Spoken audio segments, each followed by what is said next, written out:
Hi hello ನಮಸ್ಕಾರ ಸ್ನೇಹಿತರೆ, welcome back to all in one YouTube channel. ಇವತ್ತು ಹುಳ್ಳಿ ಖಾರನ ಹೇಗೆ ಮಾಡೋದು ಅಂತ ತಿಳಿಸ್ಕೊಡ್ತಾ ಇದ್ದೀನಿ.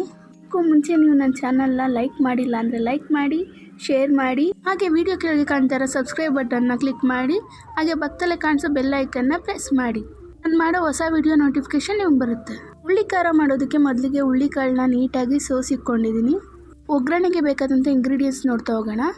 2 ಮೀಡಿಯಮ್ ಸೈಜ್ ಈರುಳ್ಳಿ, 1 ಟೊಮೊಟೊ, 1 ಗೆಂಡೆ ಬೆಳ್ಳುಳ್ಳಿ ಜಜ್ಜಿಕೊಂಡಿದ್ದೀನಿ, ಸಾಸಿವೆ, ಕರಿಬೇವು, ಸ್ವಲ್ಪ ಎಣ್ಣೆ ಕೂಡ ಬೇಕಾಗುತ್ತೆ. ಆಮೇಲೆ 2 ಸ್ಪೂನ್ ಆಗುವಷ್ಟು ಖಾರದ ಪುಡಿ ಕೂಡ ಬೇಕಾಗುತ್ತೆ. ಇದು ಅಂಗಡಿಲಿ ತರಿಸಿರೋಂಥ ಖಾರದ ಪುಡಿ. ರುಚಿಗೆ ತಕ್ಕಷ್ಟು ಉಪ್ಪು, ನಾನಿಲ್ಲಿ ಕಲ್ಲುಪ್ಪನ್ನ ಬಳಸ್ತಾ ಇದ್ದೀನಿ. 1 ನಿಂಬೆಹಣ್ಣಿನ ಗಾತ್ರದಷ್ಟು ಹುಣಸೆಹಣ್ಣನ್ನ ತಗೊಂಡು ಅದನ್ನು ನೀರಲ್ಲಿ 10 ರಿಂದ 15 ನಿಮಿಷ ನೆನೆ ಹಾಕಿದ್ದೀನಿ. ಬನ್ನಿ ಈಗ ಹೇಗೆ ಮಾಡೋದು ನೋಡೋಣ.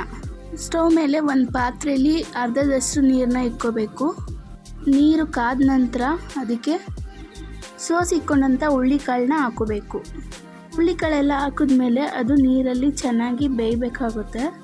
ಯಾವ ಥರ ಬೇಯಬೇಕು ಅಂತಂದರೆ ಬೆಂದು ಅದು ಕಲರ್ ಬಿಡಬೇಕು. ನೋಡಿ, ಈ ಥರ ಕಲರ್ ಬಿಡಬೇಕು. ನೀವು ಹುಳ್ಳಿಕಾಳನ್ನ ತಪ್ಪಲೆಯಲ್ಲಿ ಬೇಯಿಸೋದೇ ಒಳ್ಳೆಯದು. ಯಾಕಂದರೆ ಕುಕ್ಕರ್ಗೆ ಹುಳ್ಳಿಕಾಳು ಹಾಕಿದ್ರೆ ಹುಳ್ಳಿಕಾಳು ಫುಲ್ಲು ಬೆಂದೋಗಿ ಮೊಸರಾಗ್ಬಿಡುತ್ತೆ. ಅದರಿಂದ ನಾನು ತಪ್ಪಲೆಯಲ್ಲೇ ಹುಳ್ಳಿಕಾಳನ್ನ ಬೇಯಿಸ್ತಾ ಇದ್ದೀನಿ. ಇದೊಂದು ಕಡೆ ಬೇಯ್ತಾ ಇರಲಿ. ಬನ್ನಿ ಈಗ ಇನ್ನೊಂದು ಕಡೆ ಒಗ್ಗರಣೆನ ಹೇಗೆ ಮಾಡೋದು ಅಂತ ತಿಳ್ಕೊಳ್ಳೋಣ. ಒಲೆ ಮೇಲೆ ಒಂದು ಪ್ಯಾನ್ನ ಇಟ್ಕೊಂಡು ಆ ಪ್ಯಾನ್ಗೆ 2 ರಿಂದ 3 ಸ್ಪೂನ್ ಆಗುವಷ್ಟು ಎಣ್ಣೆನ ಹಾಕೋತಾ ಇದ್ದೀನಿ. ಎಣ್ಣೆ 2 ನಿಮಿಷಗಳ ಕಾಲ ಚೆನ್ನಾಗಿ ಕಾಯಬೇಕು. ಕಾದ ನಂತರ ಕರಿಬೇವನ್ನ ಹಾಕ್ತಾ ಇದ್ದೀನಿ, ಸಾಸಿವೆನ ಸೇರಿಸ್ತಾ ಇದ್ದೀನಿ. ಅದೆರಡು ಚಿಟಪಟ ಅಂತ ಅನ್ನಬೇಕು. ಅದಾದಮೇಲೆ ಕಟ್ ಮಾಡಿಕೊಳ್ಳೋಂಥ ಈರುಳ್ಳಿನ ಸೇರಿಸ್ತಾ ಇದ್ದೀನಿ. ಈರುಳ್ಳಿ ಸೇರಿಸಿ ಚೆನ್ನಾಗಿ ಎಣ್ಣೆಲಿ ಈರುಳ್ಳಿ ಫ್ರೈ ಮಾಡಬೇಕು. ಆಮೇಲೆ ಇದಕ್ಕೆ ಜಜ್ಜಿಕೊಂಡಿರೋಂಥ ಬೆಳ್ಳುಳ್ಳಿನ ಸೇರಿಸ್ತಾ ಇದ್ದೀನಿ. ಎಲ್ಲನೂ ಸೇರಿಸಾದ್ಮೇಲೆ 2 ರಿಂದ 3 ನಿಮಿಷಗಳ ಕಾಲ ಇದನ್ನು ಸೌಟಲ್ಲಿ ಚೆನ್ನಾಗಿ ಫ್ರೈ ಮಾಡಬೇಕಾಗುತ್ತೆ. ಈರುಳ್ಳಿ ಸ್ವಲ್ಪ ಬ್ರೌನ್ ಆಗೋವರೆಗೂ ಇದನ್ನು ಫ್ರೈ ಮಾಡಬೇಕಾಗುತ್ತೆ. ಇದೆಲ್ಲ ಫ್ರೈ ಆದ ನಂತರ ಇದಕ್ಕೆ 1 ಟೊಮೊಟೊನ ಸೇರಿಸ್ಕೊಂಡಿದ್ದೀನಿ.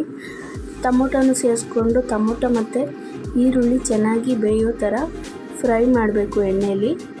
ಆಮೇಲೆ ಇದಕ್ಕೆ 1 ಸ್ಪೂನ್ ಆಗುವಷ್ಟು ಉಪ್ಪನ್ನ ಸೇರಿಸ್ತಾ ಇದ್ದೀನಿ. ಉಪ್ಪು ಹಾಕೋದ್ರಿಂದ ಈರುಳ್ಳಿ ಮತ್ತು ಟೊಮೊಟೊ ಚೆನ್ನಾಗಿ ಬೇಯುತ್ತೆ. 2 ಸ್ಪೂನ್ ಆಗುವಷ್ಟು ಸಾಂಬಾರು ಪುಡಿನ ಸೇರಿಸಿ ಅದನ್ನು ಚೆನ್ನಾಗಿ ಈರುಳ್ಳಿ ಮತ್ತು ಟೊಮೊಟೊ ಜೊತೆ ಫ್ರೈ ಮಾಡಬೇಕು.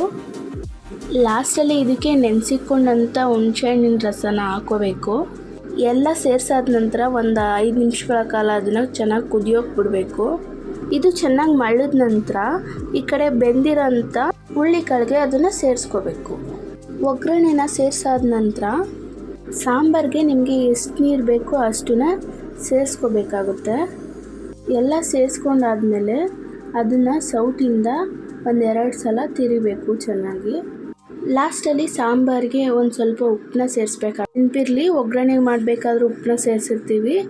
ನೋಡಿಕೊಂಡು ಸಾಂಬಾರಿಗೆ ಎಷ್ಟು ಬೇಕೋ ಅಷ್ಟು ನಿಮ್ಮ ರುಚಿಗೆ ತಕ್ಕಷ್ಟು ಉಪ್ಪನ್ನ ಸೇರಿಸ್ಕೋಬೇಕಾಗುತ್ತೆ. ಎಲ್ಲ ಸೇರಿಸಾದ ನಂತರ 2 ಸಲ ನೀಟಾಗಿ ಅದನ್ನು ತಿರಿದು 10 ರಿಂದ 15 ನಿಮಿಷಗಳ ಕಾಲ ಅದನ್ನು ಚೆನ್ನಾಗಿ ಮಳ್ಳೋದಕ್ಕೆ ಬಿಡಬೇಕಾಗುತ್ತೆ. ಈಗ ನೋಡಿ, ಹುಳ್ಳಿ ಖಾರ ರೆಡಿಯಾಗಿದೆ. ಈ ರೆಸಿಪಿನ ಒಂದ್ಸಲ ಟ್ರೈ ಮಾಡಿ ಹೇಗಿತ್ತು ಅಂತ ಕಮೆಂಟ್ ಬಾಕ್ಸಲ್ಲಿ ಕಮೆಂಟ್ ಹಾಕಿ. ಈ ರೆಸಿಪಿ ನಿಮ್ಗೆ ಇಷ್ಟ ಆಗಿದ್ರೆ ಸಬ್ಸ್ಕ್ರೈಬ್ ಆಗೋದನ್ನು ಮರಿಬೇಡಿ.